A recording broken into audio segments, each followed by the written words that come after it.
छत्तीसगढ़ में आरक्षण विधेयक पर सियासत जारी है। कांग्रेस आरक्षण को लेकर महारैली करेगी। 3 जनवरी को रायपुर में महारैली होगी। कांग्रेस प्रदेश प्रभारी कुमारी शैलजा की अगुवाई में प्रदेश कार्यकारिणी की बैठक में यह फैसला हुआ है। बैठक के बाद सीएम भूपेश बघेल ने कहा कि राजभवन की तरफ से मांगे गए 10 सवालों के जवाब भी दिए गए हैं और उसके बाद भी राज्यपाल आरक्षण मामले पर लगातार बहाना कर रही हैं। एक तरह से चल रहा है और जितने भी प्रदेश कांग्रेस कमेटी ने तय किया है कि 3 जनवरी को एक बड़ी रैली प्रदेश कांग्रेस कमेटी के नेतृत्व में यहां निकाला जाएगा। उसको कमजोर किया जा रहा है। एक जीता जागता उदाहरण है कि विधिक सलाहकार है वो विधानसभा से बड़ा हो गया और कोई अधिकार नहीं है। सारे अधिकारी मेरे इस बात पे विरोध में थे कि राज्यपाल ने जो 10 सवाल भेजे हैं उसका जवाब देना है, क्योंकि संविधान में ऐसी कोई व्यवस्था है ही नहीं।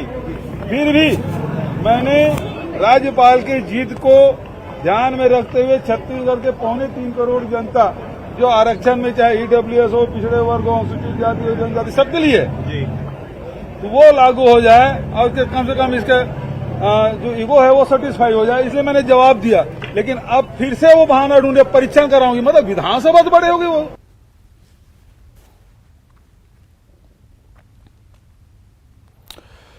अधिक जानकारी के लिए सीधे रायपुर का रुख कर लेते हैं। वहां सहयोगी देवव्रत भगत हमारे साथ जुड़ गए हैं लाइव। देवव्रत, प्रदेश कार्यकारिणी की एक महत्वपूर्ण बैठक हुई। 2 बातें निकलकर सामने आई हैं। एक बात कार्यकर्ताओं की नाराजगी, दूसरी आरक्षण को लेकर महारैली।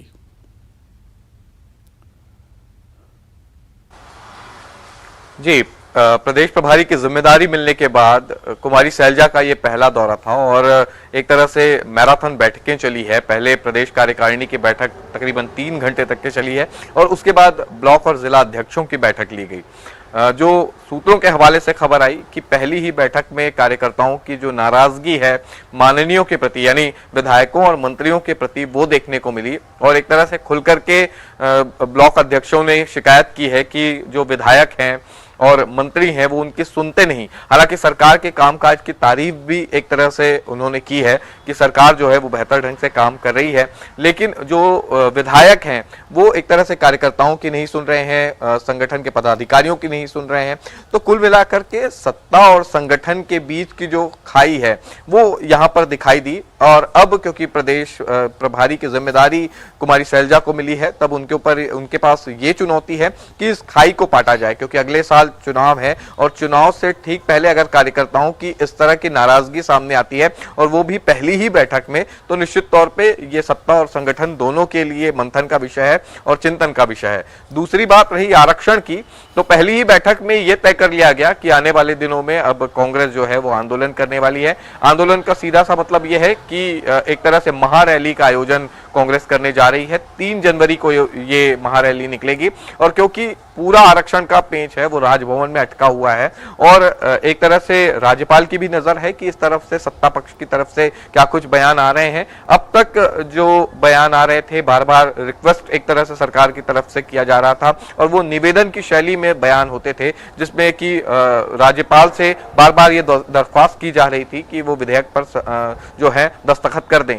लेकिन विधि परामर्श और तमाम तरह की बातों के बाद अब तक राजभवन में ही पूरा आरक्षण का पेंच अटका हुआ है। लिहाजा फैसला लिया गया है कि इसे लेकर के अब कांग्रेस बड़ा प्रदर्शन करने जा रही है, क्योंकि मुख्यमंत्री भूपेश बघेल का भी हमने देखा कि इस पूरे मसले पर एक तरह से तल्खी उनके शब्दों में दिखाई दी। तब अब ये देखना होगा कि ये तल्खी कहां तक जाती है, क्योंकि राजभवन और सत्ता पक्ष के बीच एक तरह से रार सी छिड़ी है आरक्षण के मसले पर। और देवव्रत, हम देख रहे हैं कि आरक्षण के मसले पर और क्या कुछ नया देखने को मिलेगा, ये तो आने वाला वक्त ही बताएगा।